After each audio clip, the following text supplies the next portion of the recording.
Hello friends, welcome back to Santosh kitchen.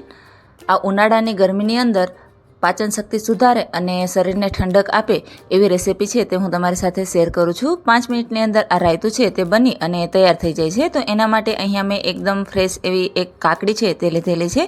તમે ખીરા કાકડી પણ લઈ શકો છો.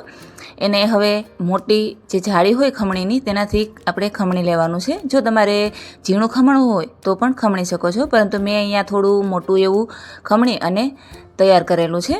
તો ઉનાળાની અંદર કાકડી છે તે શરીરમાં પાણી છે તે બનાવીને રાખે છે. તો આ રાયતું તમે ટ્રાય કરજો, ખૂબ સારું લાગશે.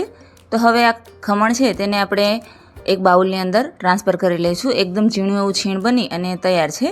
તો હવે આપણે તેની અંદર દહીં છે તે એડ કરવાનું છે. અહીંયા મેં એકદમ ફ્રેશ એવું 5 થી 6 ચમચી જેટલું દહીં છે તે લીધેલું છે.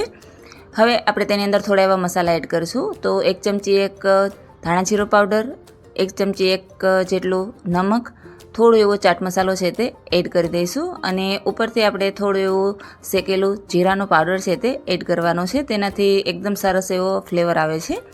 હવે ઉપરથી થોડા એવા ફ્રેશ ધાણા ભાજી છે તે એડ કરી દેવાના છે.